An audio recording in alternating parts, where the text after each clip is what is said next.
Bharatiya Janata party कमल के निशान पर चुनाव के मैदान पर जाएगी और वोट भी कमल को ही मिलता है। रोजगार के नाम पर एक पूरी तरह से माफिया गैंग सक्रिय करते करते आपने रीट जैसी 19 परीक्षाओं को स्थगित करने का काम किया। इसलिए गहलोत जी को या कांग्रेस के बाकी लोगों को ईडी के आने से परेशान नहीं होना चाहिए। अगर उनके पास तथ्य होंगे, सबूत होंगे, सारे प्रमाण मिलेंगे तो निश्चित रूप से कार्रवाई होगी, उससे बचने का कोई रास्ता नहीं। जब आप बिजली नहीं दे रहे तो बिजली बिल की बात कहाँ आएगी।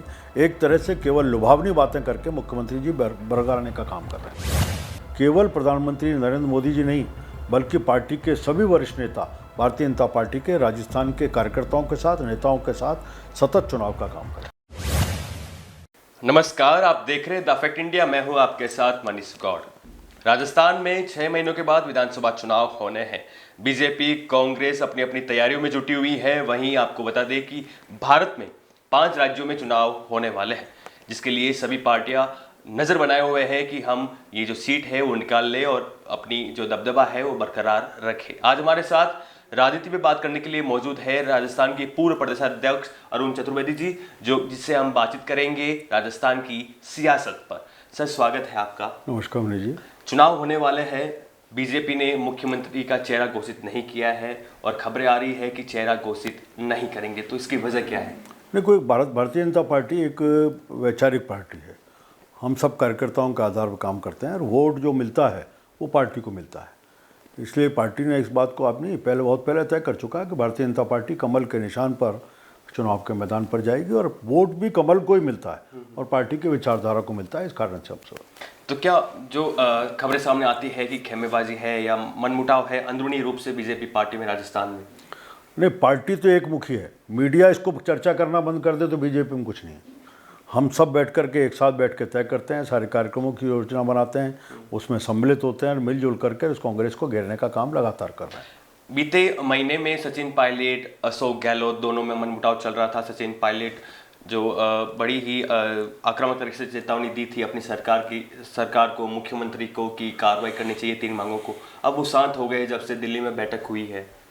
नहीं, मुझे नहीं लगता। उसके दिल्ली की बैठक के अगले दिन ही उनका टोंक में बयान आया था, मैं युवाओं की आवाज़ को उसी तरह उठाता रहूँगा, मैं उनको पीड़ितों की आवाज़ को उठाता रहूँगा।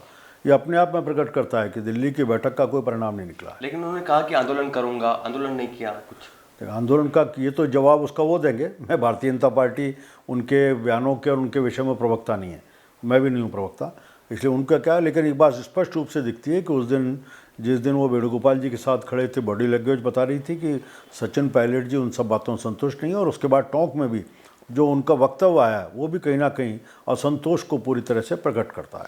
आज खबर आई है कि जो कांग्रेस आलाकमान है वो मुख्यमंत्री का चेहरा घोषित नहीं करेंगे और केवल जो बहुमत मिला तो फिर विधायकों से बातचीत करेंगे, बैठक करेंगे, उसके बाद ही निर्धारित होगा कि मुख्यमंत्री कौन बनेगा। नहीं, मुझे कांग्रेस के बारे में टिप्पणी नहीं करनी। कांग्रेस क्या कर रही है, कैसे नहीं कर रही है, हमारा विषय नहीं है कांग्रेस का।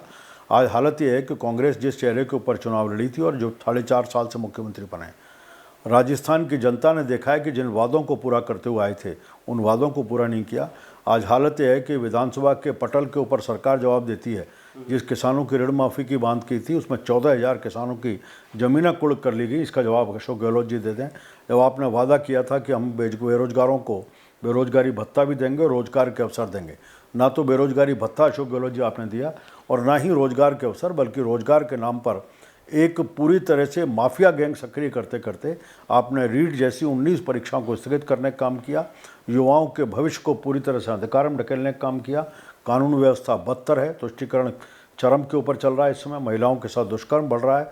एक तरह से कह सकते हैं कि राजस्थान में अनार्की जैसी स्थिति है, कोई शासन प्रशासन नहीं दिख रहा है। राजस्थान में ईडी की एंट्री हो चुकी है। ईडी लगातार काफ़ी जो पेपर लीक उस मामले में संबंधित लोग हैं वहाँ पे छापेमारी कर रही है, डॉक्यूमेंट्स तलाश कर रही है। कटारा जो कि आरपीएससी के मेंबर थे उनके घर पे छापेमारी की। तो अशोक गहलोत का बयान आया कि ये सब जब चुनाव आते हैं, विधानसभा चुनाव, तो केंद्र सरकार की ऐसी मंशा होती है कि वो ईडी सीबीआई को भेज देती है। देखिए, गहलोत जी इस बात का जवाब खुद देखें। हर संस्था अपना काम करती है।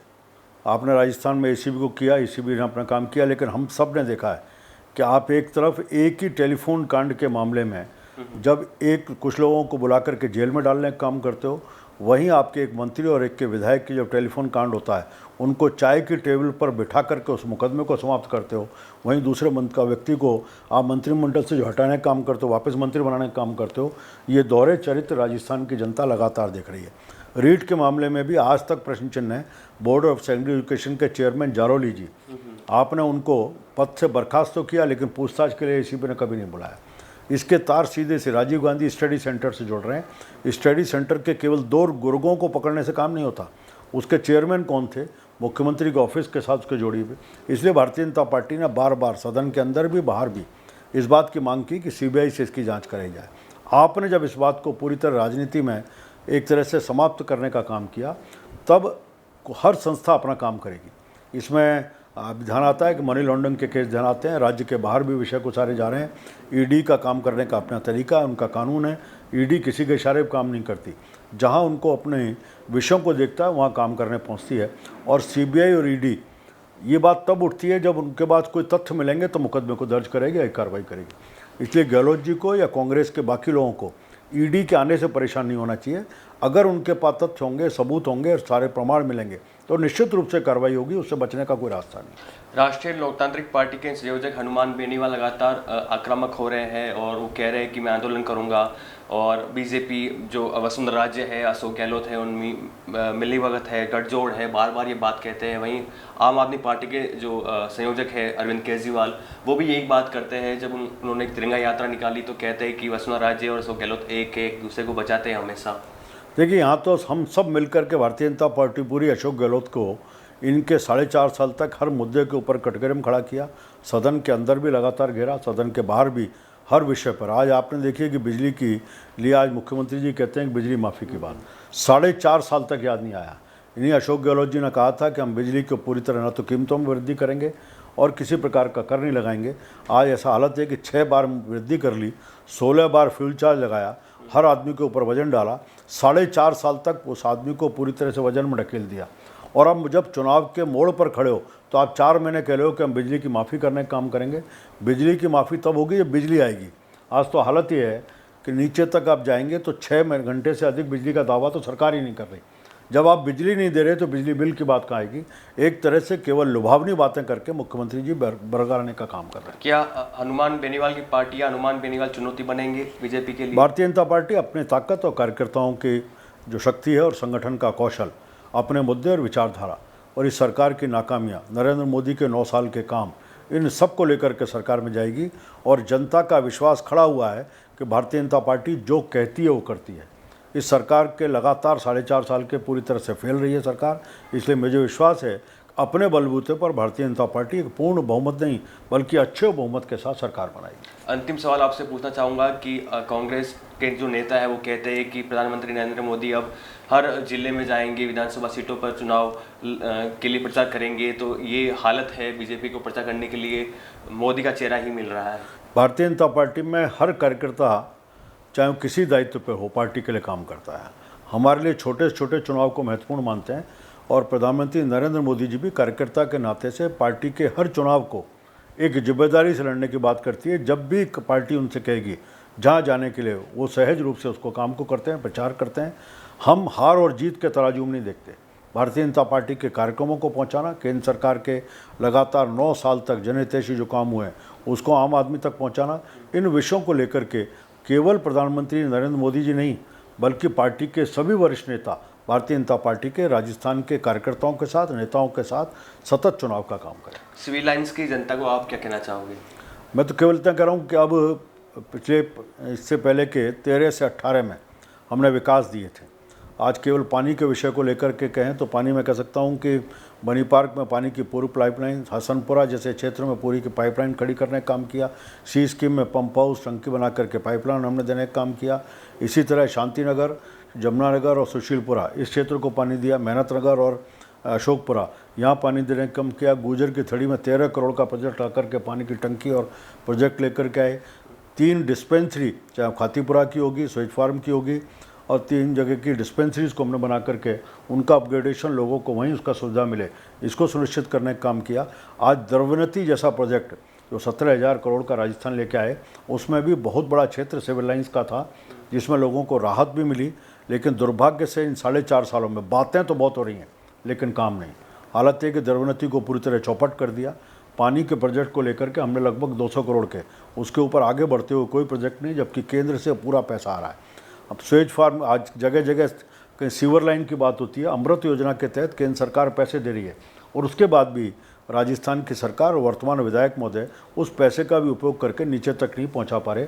इन सब विषयों को लेकर के, इससे बड़ा विषय है कानून व्यवस्था का, आम आदमी के प्रताड़ना का। जो पट्टों का विषय आ रहा है, उसमें भी बिना पैसे के एक पट्टा नहीं मिल रहा।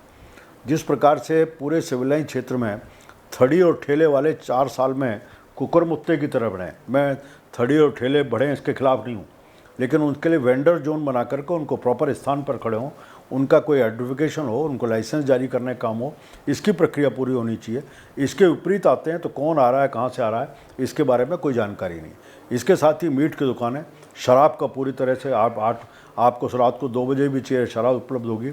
ये जो सारे विषय हैं, इसने आम आदमी को पूरी तरह से त्रस्त कर रखा है। ज़मीनों पर कब्जे पूरी तरह हो रहे हैं।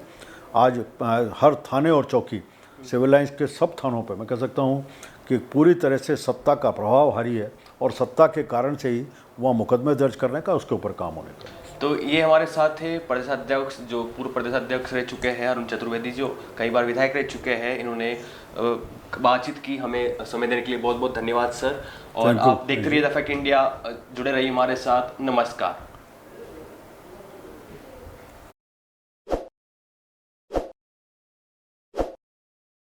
ताज़ा खबरों के लिए विजिट करें द फैक्ट इंडिया की वेबसाइट और डाउनलोड करें द फैक्ट इंडिया ऐप।